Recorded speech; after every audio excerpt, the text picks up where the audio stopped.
एक ओर सरकार कहती है हर पेड़ माँ के समान है और वहीं दूसरी ओर खुद माँ की गोद उजाड़ने की तैयारी है। उत्तर प्रदेश में पर्यावरण को लेकर दो तस्वीरें उभर रही हैं। एक जो हरियाली बोने का सपना दिखा रही है, तो वहीं दूसरी ओर उसी हरियाली पर कुल्हाड़ी चल रही है। तो सवाल ये है कि क्या ये विकास की दो राहें पर खड़ा एक धोखा है या कोई गहरी रणनीति। नमस्कार, मैं अंजलि मिश्रा, आप देख रहे हैं 24 न्यूज। क्या हो अगर आप एक ओर माँ के नाम पर पेड़ लगाएं और दूसरी ओर आपकी धरती माँ के हजारों पेड़ काट दिए जाएं। उत्तर प्रदेश में पर्यावरण को लेकर दो समांतर कहानियां चल रही हैं, एक उम्मीदों से भरी तो वहीं दूसरी चिंताओं से घिरी। मुख्यमंत्री योगी आदित्यनाथ द्वारा विश्व पर्यावरण दिवस पर एक पेड़ माँ के नाम जैसा भावात्मक और व्यापक जन अभियान शुरू किया गया है। वहीं लखनऊ का प्रसिद्ध कुकरेल रिजर्व फॉरेस्ट एक ऐसी परियोजना के घेरे में है जहां 1500 से अधिक पेड़ काटे जाने की योजना चल रही है। ये दोहरापन सिर्फ विकास और संरक्षण के कटाव की कहानी नहीं, बल्कि उस सोच की पड़ताल भी है जो एक ओर वृक्षारोपण की बात करती है और दूसरी ओर प्राकृतिक आवरण का हास करती है। विश्व पर्यावरण दिवस के मौके पर मुख्यमंत्री योगी आदित्यनाथ ने एक पेड़ माँ के नाम अभियान की शुरुआत की है। इसका उद्देश्य केवल पेड़ लगाना नहीं है, बल्कि अपनी माँ या मातृभूमि के प्रति सम्मान प्रकट करना है। अभियान को जन आंदोलन के रूप में देने का जिला अधिकारियों, स्कूलों, कॉलेजों और पंचायतों को सक्रिय किया गया है। इस पहल के माध्यम से राज्य सरकार अगले 6 महीनों में कम से कम 1 करोड़ पौधे लगाने का लक्ष्य लेकर चल रही है। पेड़ लगाने के साथ ही योगी सरकार ने सस्टेनेबल एविएशन फ्यूल पॉलिसी यानी SAF की भी घोषणा की है। इसका मुख्य उद्देश्य उत्तर प्रदेश को हरित ईंधन के उत्पादों का केंद्र बनाना है। यह नीति राज्य में निजी निवेशों को बढ़ावा देगी और वायु प्रदूषण में कमी लाकर एक हरित एविएशन सेक्टर की नींव रखेगी। सरकार इसे आर्थिक और पर्यावरणीय दोनों दृष्टिकोण से गेम चेंजर मान रही है। राज्य औद्योगिक विकास प्राधिकरण UPSIDA ने सहारनपुर में 500 एकड़ का ग्रीन औद्योगिक पार्क बनाने की घोषणा की है। इसमें सौर ऊर्जा, जल संरक्षण और वृक्षारोपण को अनिवार्य किया जाएगा। यह पार्क MSMES से लेकर बड़े उद्योगों के लिए सुविधाजनक और रोजगार सृजन का माध्यम बनेगा। लखनऊ का कुकरेल वन क्षेत्र राज्य की शान शहर का ग्रीन लांस है, जहां तेंदुए, सियार, हिरन, घड़ियाल और प्रवासी पक्षियों जैसी दुर्लभ प्रजातियां पाई जाती हैं।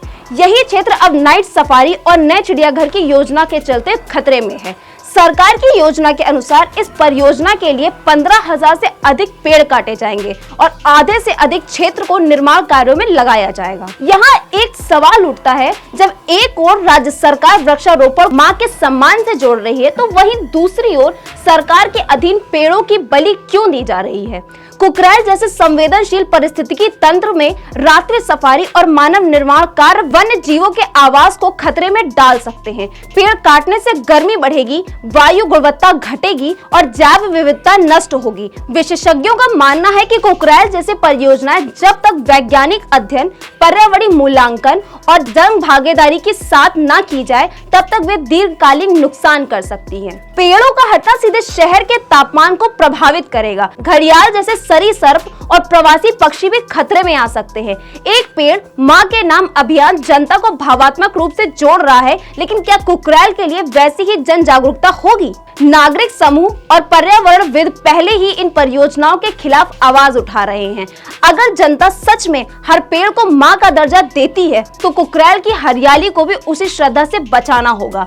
यह विरोधाभास दर्शाता है कि उत्तर प्रदेश एक ऐसे मोड़ पर खड़ा हुआ है जहां उसे यह तय करना होगा कि विकास की कीमत पर पर्यावरण को कितना दांव पर लगाया जाए। एक और सरकार टिकाऊ विकास की बात कर रही है, तो वहीं दूसरी ओर पारिस्थितिकी संकट को भी न्योता दे रही है। सरकार की मंशा यदि पर्यावरण संरक्षण और सतत विकास है, तो नीति निर्माण में स्पष्टता और पारदर्शिता भी जरूरी है। एक पेड़ माँ के नाम जैसे अभियानों को तभी पूर्ण सफलता मिल सकती है जब राज्य की सभी परियोजनाओं में पर्यावरणीय मूल प्राथमिकता बने। कुकरेल परियोजना जैसे कदम न सिर्फ जनता में भ्रम पैदा करते हैं, बल्कि सरकार की नीयत पर भी सवाल खड़े कर देते हैं। यदि ग्रीन पॉलिसी को जमीन पर उतारना है, तो योजनाओं में पर्यावरणीय संतुलन सुनिश्चित करना पहली शर्त होनी चाहिए।